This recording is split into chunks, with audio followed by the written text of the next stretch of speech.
নমস্কার এবং welcome to the GK academy channel. আমার নাম সর্বজিৎ।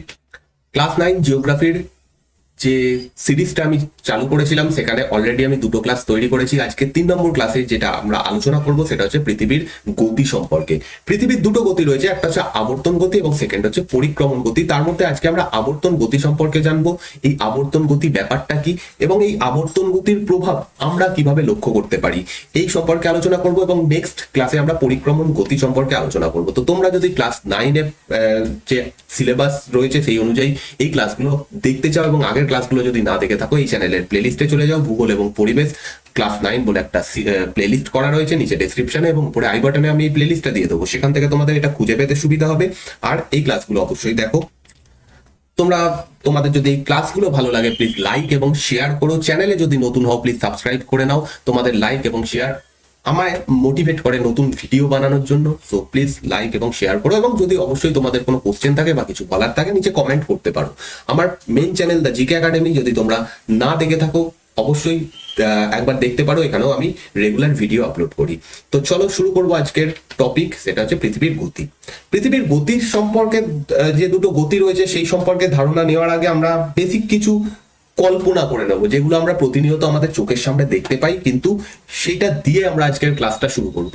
ধরো তোমরা যেখানে বসে আমার এই ভিডিওটা দেখছো বা কোথাও যদি বসে থাকো, তাহলে তোমরা নিজেরা কি ফিল করো যে আমরা লাট্টুর মতো ঘুরছি? ফিল করো না, কিন্তু অ্যাকচুয়ালি তো সেটাই হচ্ছে। পৃথিবী পৃথিবী নিজের অক্ষের ওপরে বন বন করে লাট্টুর মতো ঘুরছে, এবং পৃথিবীর ওপরে আমরা কোথাও না কোথাও একটা জায়গাতে বসে রয়েছি, কিন্তু আমরা এটা ফিল করতে পারি না যে পৃথিবী এরম লাট্টুর মতো পাক খাচ্ছে। আমাদের আশেপাশে গাছপালা রয়েছে, বাড়িঘর রয়েছে, তা সত্ত্বেও আমরা দেখতে পাচ্ছি না যে গাছপালা বা বাড়িঘর সেটাও লাট্টুর মতো পাক খাচ্ছে। আরেকটা জিনিস তোমরা অবশ্যই লক্ষ্য করেছো, তোমরা নিশ্চয়ই বাস বা ট্রেনে কোথাও গেছো। যখন তোমরা বাস বা ট্রেনে করে কোথাও যাও তখন দেখবে যে আমরা যে বাস বা ট্রেনের মধ্যে বসে রয়েছি, আমাদের নিজেদেরকে মনে হয় আমরা স্থির রয়েছি, কিন্তু আমাদের আশেপাশে যে গাছপালা, ঘর বাড়ি, মাঠ রয়েছে মনে হয় সেইগুলো যেন ছুটন্ত অবস্থাতে সেগুলো দৌড়চ্ছে। তো এক্স্যাক্টলি এই জিনিসটাই আমাদের এখানে হয়।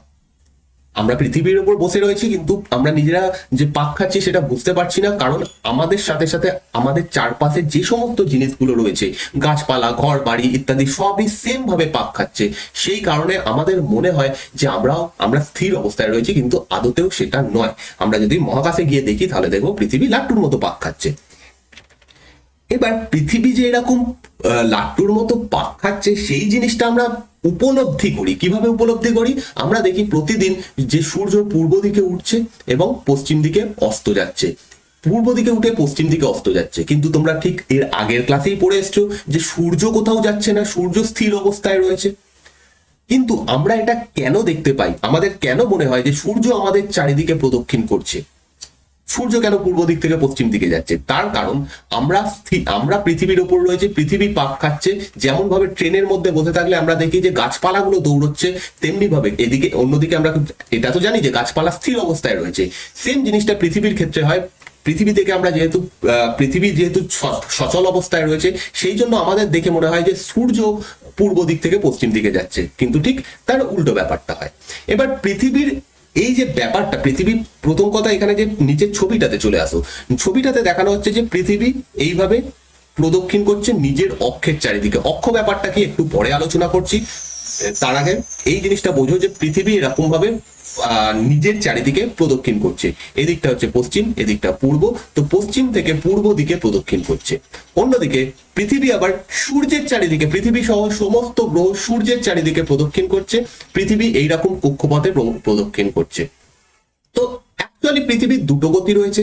একটা হচ্ছে নিজের অক্ষের চারিদিকে যে প্রদক্ষিণ করা, সেটাকে বলা হয় আবর্তন গতি, এবং পৃথিবী যে সূর্যের চারিদিকে প্রদক্ষিণ করছে সেইটাকে বলা হয় পরিক্রমণ গতি।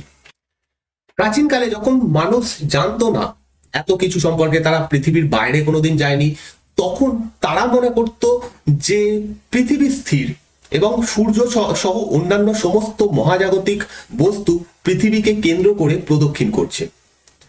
এই যে থিওরিটা, এটাকে বলা হয় জিওসেন্ট্রিজম। জিওসেন্ট্রিজম।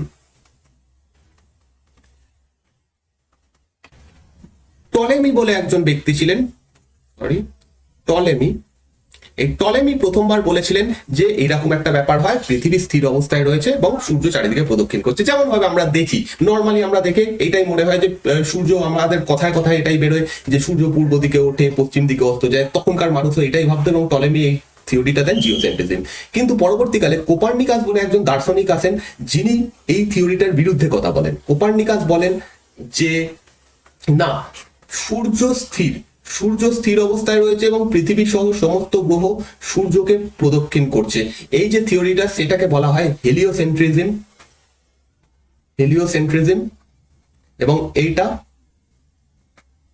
প্রথম বলেছিলেন কোপার্নিকাস। তো সেইখান থেকে আমরা আজ অব্দি এটাই জানি, কারণ আজকে আমরা পৃথিবীর বাইরে গেছি এবং গিয়ে জানতে পারি যে পৃথিবীর হ্যাঁ সত্যি একটা আবর্তন বলে গতি রয়েছে এবং পৃথিবীর একটা পরিক্রমণ বলে গতি রয়েছে। পৃথিবী যেমন নিজের চারিদিকে ঘুরছে, তেমনি ভাবে পৃথিবী সূর্যের চারিদিকে ঘুরছে। তো এই দুটো গতি সম্পর্কে আমরা আলোচনা করব এবং আজকে আবর্তন গতি সম্পর্কে জানবো, নেক্সট ক্লাসে পরিক্রমণ গতি সম্পর্কে জানবো। তো প্রথম কথা হচ্ছে আবর্তন গতি কাকে বলে, তার ডেফিনেশন কি। ফার্স্ট আমি ডেফিনেশনটা বলে নিই, তারপরে সেটা ভালোভাবে বোঝাচ্ছি। ডেফিনেশনে বলা হচ্ছে যে পৃথিবী তার নিজের মেরুরেখা বা মেরুদণ্ডের ওপর, মেন যে পয়েন্টগুলো সেগুলো লিখছি কারণ এগুলোই আমাদের ডিসকাস করতে হবে। মেরুরেখা বা মেরুদণ্ডের উপর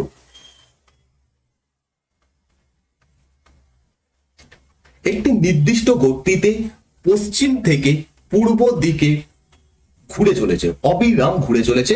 পৃথিবীর এই গতিকেই বলা হয় আবর্তন গতি বা আহ্নিক গতি। এর আরেকটা নাম রয়েছে আহ্নিক গতি। কেন আহ্নিক বলা হয় সেখানেও আমরা যাব, তার আগে ডেফিনেশনটা বোঝার চেষ্টা করি। তোমরা এখানে একটা ছবি বা ভিডিও টাইপ দেখতে পাচ্ছ যেখানে পৃথিবী অবিরাম প্রদক্ষিণ করছে। এটা একটা নির্দিষ্ট গতিতে পশ্চিম দিক থেকে পূর্ব দিকে, দেখো পৃথিবী এখানে দেখানো হচ্ছে পশ্চিম দিক থেকে পূর্ব দিকে প্রদক্ষিণ করছে নিজের মেরুরেখা বা মেরুদণ্ডের ওপর। এটাকেই বলা হয় আবর্তন গতি। এবার এই মেরুরেখা বা মেরুদণ্ডটা কি? আমরা যদি পৃথিবীর বাইরে যাই, আমরা যদি মহাকাশে যাই রকেটে করে, তাহলে কি আমরা দেখতে পাবো যে এরকম একটা মেরুরেখা রয়েছে? না, এটা দেখতে পাবো না। এটা বিজ্ঞানীদের কল্পনা। বিজ্ঞানীরা কল্পনা করছেন যে এরকম একটা মেরুরেখা রয়েছে। এবার মেরুরেখা বা মেরুদণ্ড ব্যাপারটা কি তোমরা জানো। এখানে রয়েছে হচ্ছে সুমেরু, এখানে রয়েছে হচ্ছে কুমেরু। এই দুটোকে যদি আমরা কাল্পনিক রেখার মাধ্যমে যোগ করে দিই, যে জিনিসটা পাবো সেটাই হচ্ছে মেরুরেখা বা মেরুদণ্ড। এটা একটা কাল্পনিক রেখা। এইটার উপরে যে প্রদক্ষিণ করছে পৃথিবী, সেটাকেই আবর্তন গতি বলা হয়। এবং কোন দিক থেকে কোন দিকে, ভিডিওর মাধ্যমেই তোমরা দেখতে পাচ্ছ পশ্চিম দিক থেকে পূর্ব দিকে এটা প্রদক্ষিণ করছে। এবার একটা শব্দ আরেকটু আগে ইউজ করেছে, আহ্নিক শব্দটাতে পরে যাচ্ছি, কেন একে আহ্নিক গতি বলা হয় সেটাও জানবো। তার আগে আরেকটা শব্দ ইউজ করেছি যে একটা নির্দিষ্ট গতিতে নিজের চারিদিকে ঘুরছে। এটা কোথাও কখনো বেশি হয় না, কখনো কম হয় না। তাহলে এই গতিটা কমপ্লিট হতে এটাতে কতটা টাইম লাগে? পৃথিবী নিজের অক্ষের ওপরে, ইংরেজিতে যাকে অ্যাক্সিস বলা হয়, নিজের অক্ষের ওপরে একবার প্রদক্ষিণ করে আসতে সময় নেয় 23 ঘন্টা 56 মিনিট 4 সেকেন্ড, যেটাকে আমরা রাউন্ড ফিগারে 24 ঘন্টা বলি, কিন্তু অ্যাকচুয়ালি সেটা এক্সাক্ট যেটা 23 ঘন্টা 56 মিনিট 4 সেকেন্ড। পৃথিবীর আবর্তন গতিকে আবার আরেকটা নাম দেওয়া হয়, সেটা হচ্ছে আহ্নিক গতি। কারণ এই আহ্নিক শব্দটা এসছে কোথা থেকে? অহ্ন থেকে। বাংলাতে একটা শব্দ রয়েছে অহ্ন। এই অহ্ন শব্দটার অর্থ হচ্ছে দিন। তো যেহেতু এটার ফলে দিন এবং রাত্রি হচ্ছে এই গতিটার ফলে, একটু পরে দেখছি আমরা কিভাবে দিন এবং রাত্রি হয়।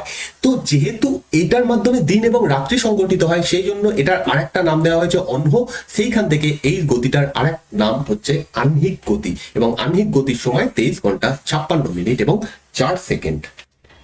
তোমরা ঘড়ির গতি দেখেছো? ঘড়িতে ঘন্টা মিনিট বাস ভালো করে বুঝলে সেকেন্ডের কাঁটা ভালোভাবে বোঝা যায়। কিভাবে প্রদক্ষিণ করে? এইভাবে প্রদক্ষিণ করে, অর্থাৎ এখানে 12, 1, 2, 3, 4 এইভাবে প্রদক্ষিণ করে।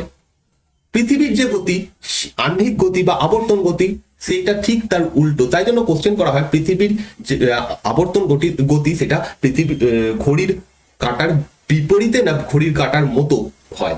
তো এটা অ্যাকচুয়ালি ঘড়ির কাঁটার বিপরীত দিকে হচ্ছে। তোমরা এখানে বুঝতে পারছো, ভালো করে এখানেও বুঝতে পারবে এই ভিডিওটার মাধ্যমে। তো আমরা এই দুটো জিনিস বুঝলাম, আবর্তন গতির ডেফিনেশন কি, কাকে বলা হয়, মেরুরেখা কাকে বলা হয়, আহ্নিক গতি কেন বলা হয়, এবং একটা নির্দিষ্ট গতিতে ব্যাপারটা ঘটছে 23 ঘন্টা 56 মিনিট 4 সেকেন্ড সব সময়। এবার এই যে প্রদক্ষিণটা হচ্ছে, আবর্তন যে ব্যাপারটা হচ্ছে, সেটার বেগ কতটা? আমরা আগের দিনের ক্লাসে পড়ে এসেছি যে পৃথিবী পুরোপুরি ফুটবল বা ক্রিকেট বলের মতো গোল নয়। এর আকৃতি অভিগত গোলকের মতো। অভিগত গোলক ব্যাপারটা কি, এমন একটা গোলক যার মাঝখানটা একটু বেশি ফোলা এবং যত ওপরের দিকে বা নিচের দিকে যাওয়া যাবে তত সেটা সংকীর্ণ সরু, ঠিক আছে, মাঝখানটা সব থেকে বেশি ফোলা। তো এই ধরনের গোলককে বলা হয় অভিগত গোলক, এবং পৃথিবীও এক্স্যাক্টলি সেম ফুটবল বা ক্রিকেট বলের মতো নয়। তো এই কারণে পৃথিবীর যে নিরক্ষীয় অঞ্চল, একদম মাঝ বরাবর যে পশ্চিম থেকে পূর্ব দিকে যে রেখাটা গেছে পৃথিবীর, সেটাকে বলা হয় নিরক্ষরেখা এবং এর মান হচ্ছে 0 ডিগ্রি। এই রেখাগুলো সম্পর্কে আমরা আলাদা ক্লাসে আলোচনা করব, এখন শুধু এইটা বুঝতে বুঝতে চলো পার্টিকুলার যে ক্লাস, সেখানে আরো ভালোভাবে বুঝতে পারবে এই রেখাগুলো কোত্থেকে আসছে বা কি জন্য টানা হয়। যাই হোক, মাঝখান দিয়ে যে রেখাটাকে টানা হয়েছে এগুলো প্রত্যেকটাই কাল্পনিক রেখা, এবং এই রেখাটার মান দেওয়া হয়েছে 0 ডিগ্রি, এবং এটাকে বলা হয় নিরক্ষরেখা। যেহেতু পৃথিবীর আকৃতি একটা অভিগত গোলকের মতো, সেই কারণে এই নিরক্ষরেখার কাছে নিরক্ষীয় যে অঞ্চল, নিরক্ষরেখা যেটা, সেটার পরিধি সব থেকে বেশি, এবং যত আমরা নিরক্ষরেখা থেকে উপরের দিকে বা নিচের দিকে নামবো তত এই যে পরিধিটা কমতে থাকবে, এবং আলটিমেটলি যে সুমেরু এবং কুমেরু রয়েছে সেই দুটো জাস্ট বিন্দুতে পরিণত হচ্ছে। ওকে, যত আমরা এখান থেকে নামতে বা উঠতে শুরু করব তত বেশি এটা এই যে পরিধিটা সেটা কমতে শুরু করবে। নিরক্ষীয় অঞ্চলে নিরক্ষরেখার পরিধি সব থেকে বেশি, প্রায় 40,000 কিলোমিটার। সেই কারণে নিরক্ষরেখা অঞ্চলে, নিরক্ষরেখার কাছে পৃথিবীর আবর্তনের বেগ সব থেকে বেশি হয়, প্রায় 1600 কিলোমিটার। এই যে অঞ্চলটা, এখানে পৃথিবীর বেগ মানে এই যে ঘুরছে পৃথিবী, তার বেগ হচ্ছে 1666 কিলোমিটার। যত এখান থেকে আমরা উপরের দিকে যেতে থাকবো বা নিচের দিকে নামতে থাকবো এই বেগটা কমে যাবে। এবার নিরক্ষরেখার উপরেই যে মেন রেখাটা রয়েছে সেটা হচ্ছে কর্কট ক্রান্তি রেখা, যার মান হচ্ছে 23.5 ডিগ্রি উত্তর, এবং যেটা নিচের দিকে দক্ষিণে রয়েছে সেটা হচ্ছে 23.5 ডিগ্রি দক্ষিণ সাউথ। এটাকে বলা হয় মকর ক্রান্তি রেখা। কর্কট ক্রান্তি রেখা এবং মকর ক্রান্তি রেখাতে এই বেগটা আরো কমে যাবে। এখানে পৃথিবীর আবর্তনের বেগ 1550 কিলোমিটার। এখানটায় লিখছি 1550, দুটোই সেম হবে, 1550 কিলোমিটার। আরো যদি উপরে যাই, এখানে পেয়ে যাবো 66.5 ডিগ্রি উত্তর রেখা, যেটাকে বলা হয় সুমেরু বৃত্ত রেখা। এখানে রয়েছে 66.5 ডিগ্রি দক্ষিণ অক্ষরেখা, যেটাকে বলা হয় কুমেরু বৃত্ত রেখা। এই দুটো পরিধি যেহেতু আরো ছোট, সেই কারণে এখানে আবর্তনের বেগ আরো কম হবে, 1275 কিলোমিটার। এখানে আমরা পাবো আবর্তনের বেগ 1275 কিলোমিটার। এবং আস্তে আস্তে যখনই আমরা মেরু বিন্দুতে চলে যাব, সুমেরু বিন্দু এবং কুমেরু বিন্দু, যেহেতু ওখানে একটা বিন্দু, সেখানে কোনো রেখা নেই, তো সেখানের আবর্তনের বেগ প্রায় নেই বললেই চলে। এই জায়গাতে আমরা আবর্তনের বেগ পাবো না। তো এক কথায় এইটাই মনে রাখতে পারো যে নিরক্ষরেখা থেকে যতই আমরা উত্তর বা দক্ষিণে মেরুর দিকে যাব, পৃথিবীর আবর্তন বেগ ততই কমতে থাকবে। একটা টাইমে গিয়ে এখানে গিয়ে প্রায় 0 হয়ে যাবে। আমরা যেখানে বসে রয়েছি, ধরো পশ্চিমবঙ্গ, কারণ পশ্চিমবঙ্গের মধ্যে দিয়ে যে রেখাটা গেছে সেটা হচ্ছে এই রেখাটা, অর্থাৎ কর্কট ক্রান্তি রেখা। আমরা এর আশেপাশে অবস্থান করছি, মোটামুটি খুব বেশি হলে এরকম হবে, মানে সমুদ্রের মধ্যে নিশ্চয়ই নয়, কিন্তু যাই হোক একটা অনুমানিক বললাম এরকম জায়গায় হবে। তো এখানে আমাদের ধরো পশ্চিমবঙ্গে বা কলকাতায় বসে তোমরা যে ফিল এই আবর্তনের বেগ, সেটা হবে মোটামুটি 1520 কিলোমিটার। ঠিক আছে, 1520 কিলোমিটার, 1500 কাছাকাছি, 50-এর কাছাকাছি হবে। তো এই হচ্ছে আবর্তনের বেগ। এখান থেকে আমরা বুঝতে পারলাম যে যত আমরা এদিকে যাই বা নিরক্ষরেখা থেকে নিচের দিকে যাই, আবর্তনের বেগ তত কমতে থাকবে, একটা টাইমে গিয়ে 0 হয়ে যাবে। এতক্ষণ অব্দি আলোচনা করার পর তোমাদের মাথায় হয়তো একটা প্রশ্ন আসতে পারে যে প্রথমেই তো আমি বললাম যে আমরা পৃথিবীর ওপরে বসে রয়েছি এবং পৃথিবী লাটুর মতো প্রদক্ষিণ করছে, তা সত্ত্বেও আমরা বুঝতে পারছি না, কারণ আমাদের চারপাশের যে জিনিসগুলো সেগুলো আমাদের সঙ্গেই প্রদক্ষিণ করছে, গাছপালা, বাড়ি ঘর যা রয়েছে আমাদের সাথে প্রদক্ষিণ করছে। সেই কারণেই আমরা বুঝতে পারছি না যে পৃথিবী ঘুরন্ত অবস্থাতে রয়েছে। এবার মেন যে প্রশ্নটা এখান থেকে আসতে পারে সেটা হচ্ছে, তোমরা ধরো একটা বল নাও, সেটাকে টেবিলের উপর রেখে ঘুরিয়ে দেওয়ার পর তার উপর কোনো একটা জিনিস রেখে দাও, বা এটা এরকমও করতে পারো, কোনো একটা জিনিসকে বলের উপর রেখে দিয়ে সেই বলটাকে ঘুরিয়ে দাও, সঙ্গে সঙ্গে দেখবে যে জিনিসটা ছিটকে বাইরে বেরিয়ে যাচ্ছে, সে ছিটকে পড়ে যাচ্ছে। সেম জিনিস তো আমাদের সাথেও হওয়া উচিত, পৃথিবীও তো ঘুরছে, তা সত্ত্বেও আমরা কেন ছিটকে পড়ে যাচ্ছি না, বা গাছপালা বা যে গাড়ি ইত্যাদি রয়েছে সেগুলো ছিটকে পৃথিবী থেকে বেরিয়ে যাচ্ছে না কেন? কারণ এইখানে কাজ করছে অভিকর্ষ বল। অভিকর্ষ অভিকর্ষ বলের মাধ্যমে কি হয়, সমস্ত জিনিসকে পৃথিবী তার কেন্দ্রের দিকে টেনে ধরে রাখে। আমাদেরকে, আমাদের বাড়ি ঘরকে, আমাদের গাড়ি, যাই আমরা দেখতে পাচ্ছি সেইগুলোকে পৃথিবী তার কেন্দ্রের দিকে টেনে ধরে রয়েছে। সেই কারণে আমরা এখান থেকে ছিটকে পড়ে যাচ্ছি না। যেদিন এই অভিকর্ষ বল খতম হয়ে যাবে সেই দিনই আমরা পুরো ছিটকে পৃথিবী থেকে বেরিয়ে যাব। তো এই অবধি আশা করছি তোমরা ব্যাপারটা বুঝতে পারলে। নেক্সট টপিকে, নেক্সট ব্যাপারে যাব আমরা, এটা হচ্ছে পৃথিবীর আবর্তন গতির ফলাফল।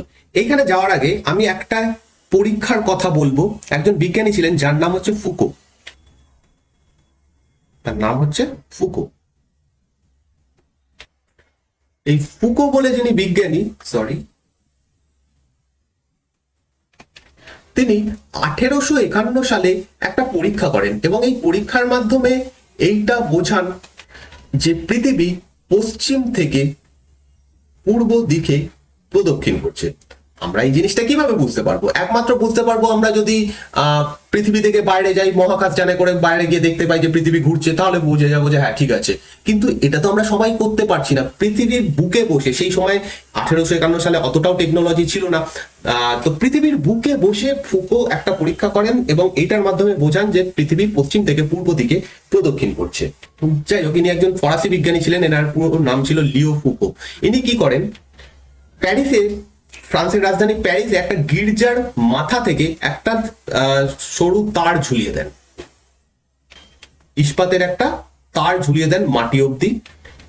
এই তারের একদম গোড়াতে তিনি একটা ইস্পাতের বল বেঁধে দেন, মানে ঝুলিয়ে দেন আর কি। আর সেই বলের নিচে একটা পেরেক জাতীয় জিনিস রেখে দেন এবং এইখানে বালি ছড়িয়ে দেন, নিচটাতে বালি ছড়িয়ে দেন। এরপরে তিনি এই বলটাকে পেন্ডুলামের মতো দুলিয়ে দেন।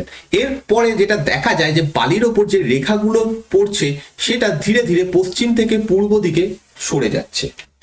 যদি পৃথিবী এরকম পশ্চিম থেকে পূর্ব দিকে না প্রদক্ষিণ করে স্থির থাকতো তাহলে কি হতো, তাহলে একই জায়গায় এরকম দাগ পড়তো, কিন্তু সেরকম দাগ পড়ছে না। দেখা যাচ্ছে যে দাগটা পশ্চিম থেকে পূর্ব দিকে সরে যাচ্ছে, সরে সরে পড়ছে। তো এইটার থেকে তিনি প্রমাণ করেন যে পৃথিবী পশ্চিম থেকে পূর্ব দিকে প্রদক্ষিণ করছে।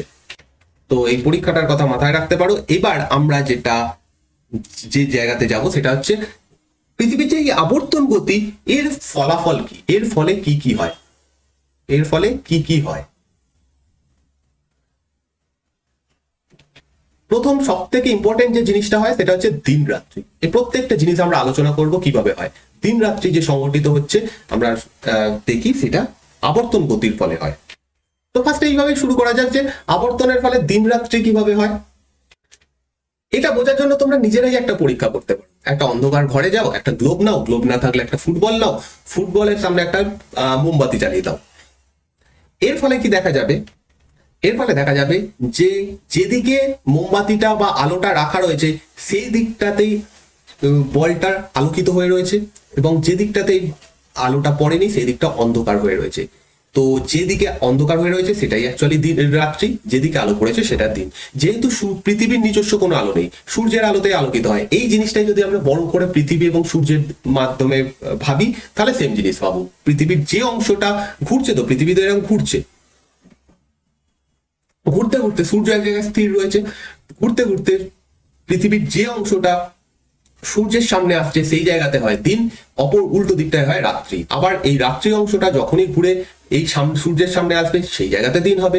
অন্যদিকে যে জায়গাতে এতক্ষণ দিন ছিল সেই জায়গাটা ঘুরে পিছন দিকে চলে আসছে, সেই জায়গাতে রাত্রি হবে। তো এইভাবে পৃথিবীতে দিন রাত্রি হয় পৃথিবীর আবর্তন গতির ফলে। খুব ভালো করে যদি লক্ষ্য করো আমাদের এই পরীক্ষাতে, তাহলে দেখবে যে পৃথিবীর একদিকে তো আলো রয়েছে, মানে বল বা গ্লোবের একদিকে আলো রয়েছে, একদিকে অন্ধকার রয়েছে, কিন্তু ঠিক মাঝখানে যে জায়গা থেকে আলো শুরু হচ্ছে বা যে জায়গা থেকে অন্ধকার শুরু হচ্ছে, এই দুটোর মাঝখানে একটা রেখা টাইপস রয়েছে। এই অবধি আলোটা পড়ছে এবং এই রেখাটার পর থেকেই অন্ধকার শুরু হয়ে যাচ্ছে।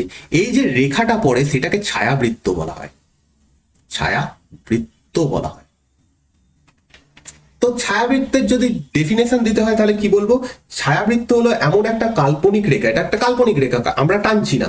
ছায়াবৃত্ত হলো একটা এমন কাল্পনিক রেখা যেটা পৃথিবীর আলোকিত অংশ এবং অন্ধকার অংশকে পৃথক করছে, সেটাকে বলা হয় ছায়াবৃত্ত। আবার বলতে পারো ছায়াবৃত্ত হলো পৃথিবীর দিন এবং রাত্রি, বা আলো বা অন্ধকারের পরিসীমা। এইখান থেকে দিন শুরু হয়ে যাচ্ছে, এদিকে রাত্রি শুরু হয়ে যাচ্ছে। তো সেই যে মাঝখানের যে রেখাটা সেটাকে ছায়াবৃত্ত বলা হয়। সিম্পলি ছায়াবৃত্তের একদিকে হবে দিন, একদিকে হবে রাত্রি। এবার এই পৃথিবীতে দিন রাত্রি হচ্ছে বলে বা পৃথিবীর আবর্তন গতি আছে বলেই অ্যাকচুয়ালি পৃথিবীতে প্রাণ রয়েছে। কিভাবে? যদি এটা নাই ঘুরতো, পৃথিবী যদি এরকম স্থির অবস্থায় থাকতো, একদিকে সবসময় আলো পড়তো, দিন থাকতো, একদিকে সবসময় রাত্রি থাকতো, অন্ধকার থাকতো, এর ফলে কোনোদিনই প্রাণীর সৃষ্টি হতো না, প্রাণের সৃষ্টি হতো না। তো অ্যাকচুয়ালি এর জন্যই প্রাণ সৃষ্টি হয়েছে। এবার গ্লোবটা আমরা যে পরীক্ষাটা করেছি সেখানে আস্তে আস্তে যদি ঘোরাও এবং গ্লোবের ওপরে কোনো একটা, এটা ধরো আমাদের ছায়াবৃত্ত, এটা ধরো আমাদের ছায়াবৃত্ত, গ্লোবের ওপরে কোনো একটা জায়গাকে মার্ক করো, এরকম ভাবে মার্ক করো, কয়েকটা জায়গায় এ বি বলে মার্ক করো বা বলের গায়ে মার্ক করো, দিয়ে আস্তে আস্তে বলটাকে ঘোরাও। কিভাবে ঘোরাবে? এইভাবে ঘোরাবে। যখনই ঘুরছে তখন দেখবে যে এই স্থানটা, যেটা এখানে এ বলে আমি লিখলাম, সেই স্থানটা একটু একটু করে প্রথমে একদম এই স্থানটা এর কাছে থাকবে, সূর্যের একদম সামনে থাকবে। কিছুক্ষণ আস্তে আস্তে ঘোরানোর পর সেটা ছায়াবৃত্তের কাছে চলে যাবে। একটা টাইমে দেখা যাবে যে ছায়াবৃত্তকে অতিক্রম করে অন্ধকারের দিকে চলে গেছে। এই যে সময়গুলো হচ্ছে সেইগুলোকে আমরা বিভিন্ন নামে ডাকি। যেমন যখন একদম সূর্যের সামনে রয়েছে সেই সময়টাকে আমরা কি বলি? আমরা বলি দুপুর। আমাদের এখানে দুপুর বেলা হয়েছে, কেন বলি? কারণ এখানে একদম সূর্যের ডাইরেক্ট সামনে রয়েছে। যখন ধীরে ধীরে সেটা চলে যাচ্ছে ছায়াবৃত্তের কাছে, আবার সবে অন্ধকারের মধ্যে প্রবেশ করবে, সেই সময়টাকে আমরা কি বলি? বিকেল হয়ে গেছে বলি, বিকেল বলি, বিকাল। আবার সবে এই ছায়াবৃত্ত যখনই অতিক্রম করবে তখন সেই সময়টাকে আমরা বলি সন্ধ্যা হয়েছে। আবার যখন একদম পিছনের দিকে থাকবে তখন আমরা সেই সময়টাকে, যেহেতু একদমই আলো পাচ্ছে না, সেই সময়টাকে বলি রাত্রি হচ্ছে।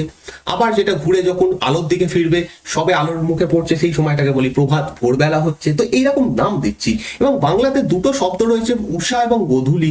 উষা কি জিনিস? উষা হচ্ছে জাস্ট ভোর হওয়ার আগের যে সময়টা, সেই সময়টাকে উষা বলা হয়। আর জাস্ট সন্ধে সবে হয়েছে সেই সময়টাকে গোধূলি বলা হয়। হালকা যে আলোটা থাকে, দুটো ক্ষেত্রেই সেটাকে উষা এবং গোধূলি বলা হয়। এবার আমরা পৃথিবীর কোন দিকে রয়েছি? পূর্ব দিকে রয়েছি। পূর্ব দিকে রয়েছি এই কারণে আমরা দেখবে যে সবার আগে সূর্যকে উপলব্ধি করি। যে সময় আমাদের এখানে দিন থাকবে, যদি আমাদের এখানে দিন থাকে, সেই সময় একদম আমেরিকা বা এই সমস্ত দিকে রাত থাকে। কেন হয়? এর কারণ হচ্ছে আমরা পূর্ব দিকে রয়েছি। আর যেহেতু পৃথিবী পশ্চিম থেকে পূর্ব দিকে প্রদক্ষিণ করছে, এই কারণে আমরা আগে সূর্যকে দেখি। ভালোভাবে লক্ষ্য করো, এই যে এই ভিডিওটাতে ভালো করে লক্ষ্য করো, এইটা ধরো আমাদের ছায়াবৃত্তের একটা অংশ। এখানে দেখবে যখন এটা ঘুরছে, ভারতকে তোমরা দেখতে পাবে এই গ্লোবের ওপরে।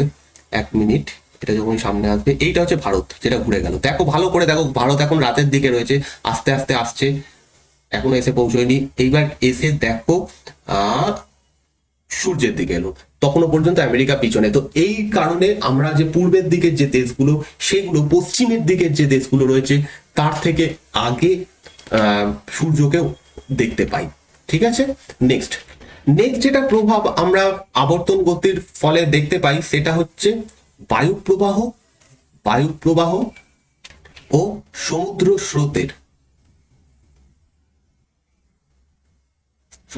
স্রোতের গতি বিক্ষেপ মানে গতি বিক্ষিপ্ত হয়ে যায়। এই ব্যাপারটা কি সেটা জানবো, তার আগে আমাদের একটা জিনিস সম্পর্কে জানতে হবে, সেটা হচ্ছে কোরিওলিস বল। এইটা জানলে তারপরে নেক্সট আমরা যেটা গতি বিক্ষেপ সেই ব্যাপারটা বুঝবো। কোরিওলিস বল কি? কোরিওলিস একজন বিজ্ঞানী, যিনি এটা আবিষ্কার করেন। তার ছবি তোমরা পাশে দেখতে পাচ্ছ। যেহেতু তিনি আবিষ্কার করেন, তার নাম থেকে এটার নাম দেওয়া হয়েছে কোরিওলিস বল। এই জিনিসটা কি? First of all definition. পৃথিবীতে আবর্তনজনিত যে বলের প্রভাবে বায়ু প্রবাহ, সমুদ্র স্রোত, পৃথিবী পৃষ্ঠে যে কোনো গতিশীল বস্তুর দিক বিক্ষেপ বা গতি বিক্ষেপ ঘটে, তাকে কোরিওলিস বল বলে। হয়তো এই জিনিসটা বুঝতে পারলে না, কি বলতে চাইছেন তিনি। এর প্রভাব আমরা দেখতে পাই কোথায়? ফেরেলের সূত্রের মাধ্যমে। কোরিওলিস বল যে ব্যাপারটা, সেইটা ফেরেল বলে একজন বিজ্ঞানী তার একটা তত্ত্বের মাধ্যমে, তার একটা থিওরির মাধ্যমে বুঝিয়ে দিয়েছেন। এই জিনিসটা বুঝলেই বুঝে যাবো যে কোরিওলিস বলটা কি। একটু আগে আমরা যেটা জেনে এলাম যে নিরক্ষরেখাতে পৃথিবীর আবর্তনের বেগ, এটা দেখো 0 ডিগ্রি লেখা আছে নিরক্ষরেখা, নিরক্ষরেখাতে পৃথিবীর আবর্তনের বেগ সব থেকে বেশি। নিরক্ষরেখা থেকে যত আমরা উত্তর বা দক্ষিণে যাব তার বেগ তত কমতে থাকবে। এই জিনিসটা আমরা দেখে এসেছি। সেকেন্ড আর একটা জিনিস দেখে এসেছি যে পৃথিবীর আকৃতি অভিগত গোলকের মতো।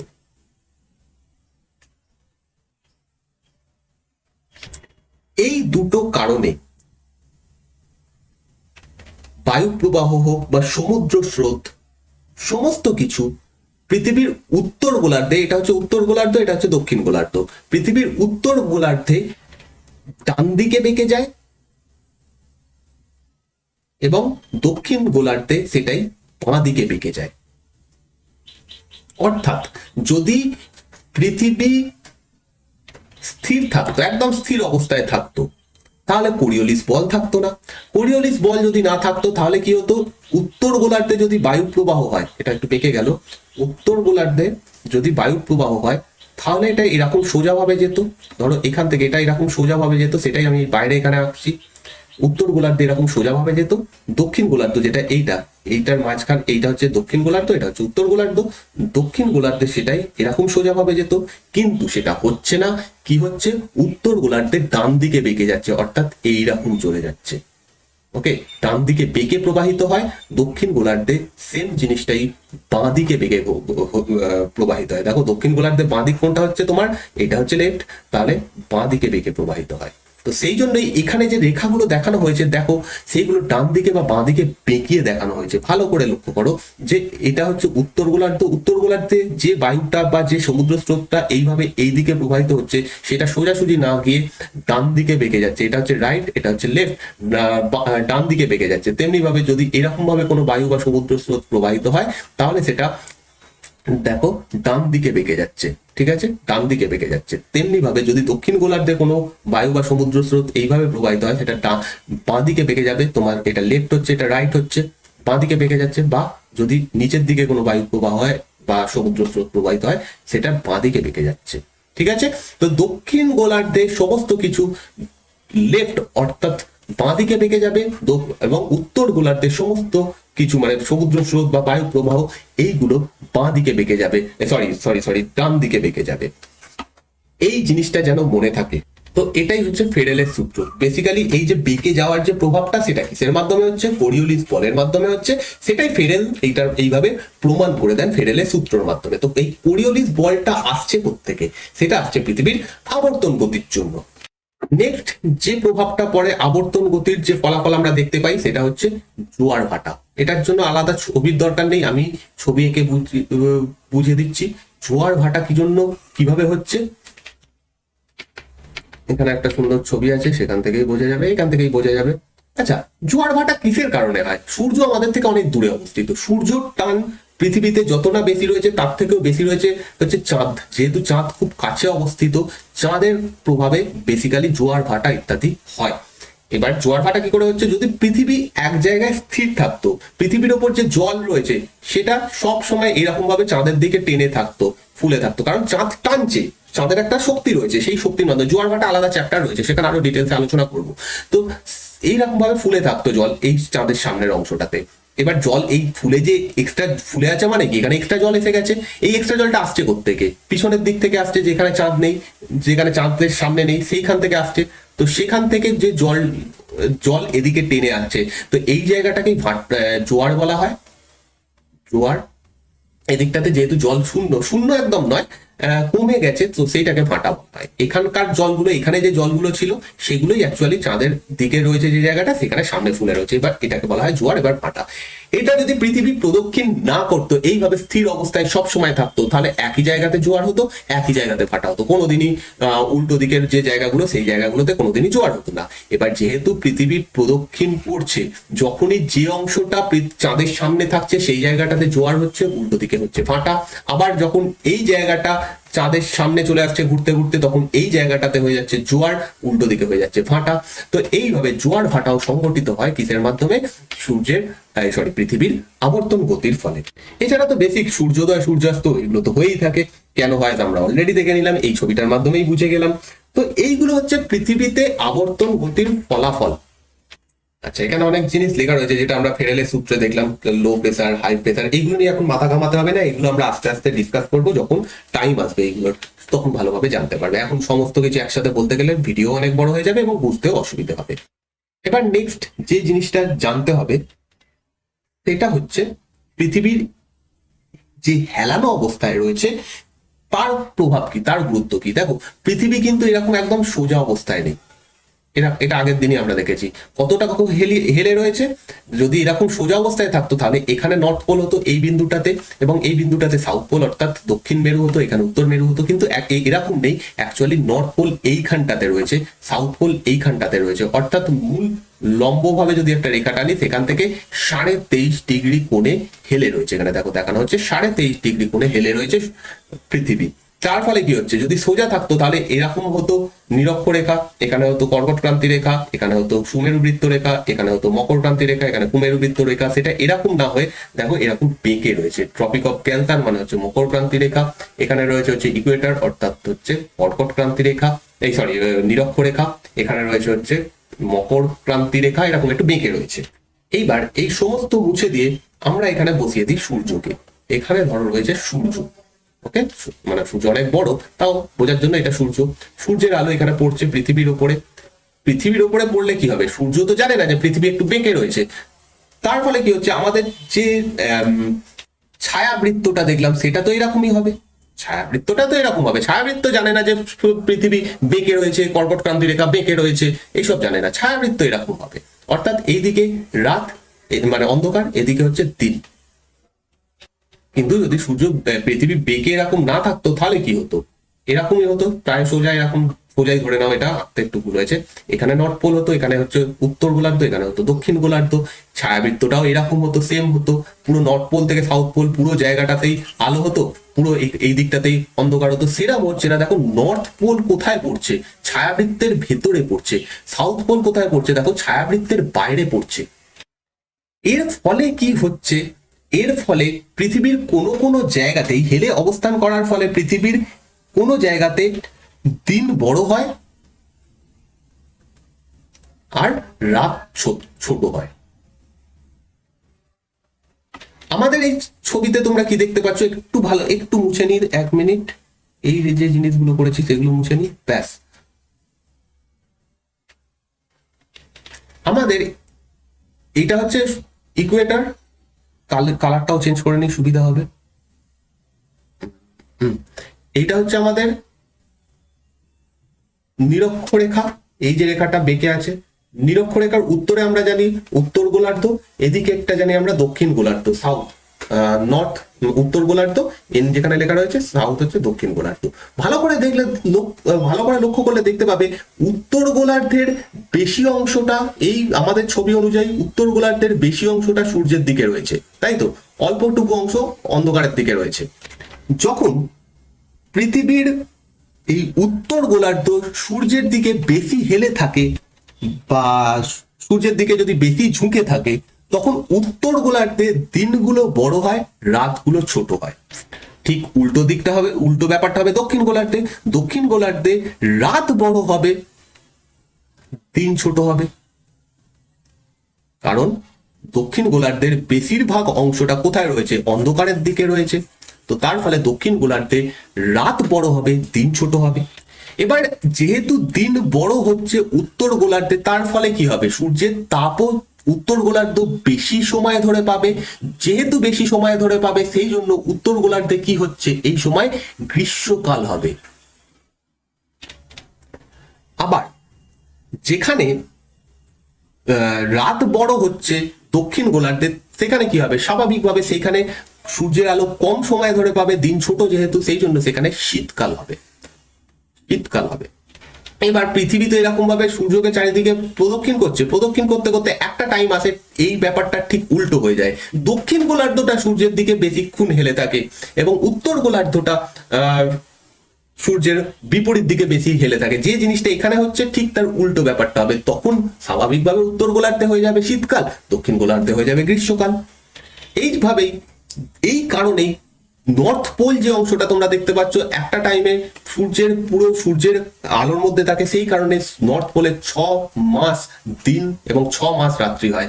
এই যখন এইরকম ভাবে উত্তর গোলার্ধ সূর্যের দিকে বেশি হেলে থাকবে তখন নর্থ পোলটা পুরো সূর্যের আলোর মধ্যে থাকে, সেই জন্য 6 মাস দিন হয়। উল্টো দিকে সাউথ পোল যেহেতু সূর্যের থেকে মানে অন্ধকারের দিকে বেশি হেলে রয়েছে, সেই জন্য এখানে 6 মাস রাত্রি চলছে এই সময়। ঠিক উল্টো ঘটনা হয়ে যাবে যখন দক্ষিণ গোলার্ধ সূর্যের দিকে বেশি হেলে থাকবে। ধরো সূর্যকে আমরা এখানে এঁকেছি, যখন সূর্য এখানে চলে আসছে, ভালো করে মুছে দিয়ে আরেকবার বুঝিয়ে দিই সুবিধা হবে।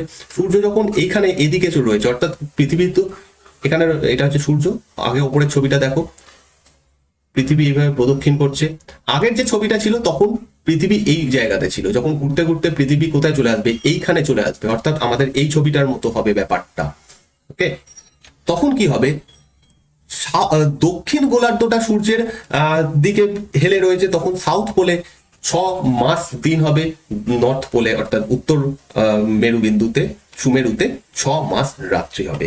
তো আমরা আজকের টপিকে দুটো জিনিস কভার করলাম। প্রথম কভার করলাম হচ্ছে আহ্নিক গতি বা আবর্তন গতির ফলাফল কি, আহ্নিক গতি আবর্তন গতি কাকে বলে এবং তার ফলাফল কি, এটা আলোচনা করলাম। সেকেন্ড যেটা আলোচনা করলাম সেটা হচ্ছে পৃথিবী যে এরকম 23.5 ডিগ্রি বেঁকে রয়েছে তার প্রভাব কি হয়। নেক্সট দিনে আর একটাই জিনিস পড়ে রয়েছে, সেটা হচ্ছে বার্ষিক গতি বা পরিক্রমণ গতির কাকে বলে এবং তার প্রভাব কি আমাদের পৃথিবীর উপর। তো এই ক্লাসটা যদি ভালো লাগে প্লিজ লাইক এবং শেয়ার করো। চ্যানেলে যদি নতুন হও প্লিজ সাবস্ক্রাইব করে নিও এবং পাশে দেওয়া বেল আইকনটা টিপে দিও। নেক্সট ক্লাসে আমরা বাকি জিনিসটা কভার করবো। এই পিডিএফটা তোমরা পেয়ে যাবে টেলিগ্রাম চ্যানেলে, নিচে ডেসক্রিপশনে টেলিগ্রাম চ্যানেল দেওয়া রয়েছে, টেলিগ্রাম চ্যানেলের লিঙ্ক দেওয়া রয়েছে। এছাড়াও ফেসবুক টেলিগ্রাম গ্রুপে তোমরা আমাকে মেসেজ করতে পারো, প্রত্যেকটা লিঙ্ক নিচে ডেসক্রিপশনে দেওয়া রয়েছে। তো এই ক্লাসটা এখানে এন্ড করছি। থ্যাংক ইউ এই ক্লাসটা দেখার জন্য।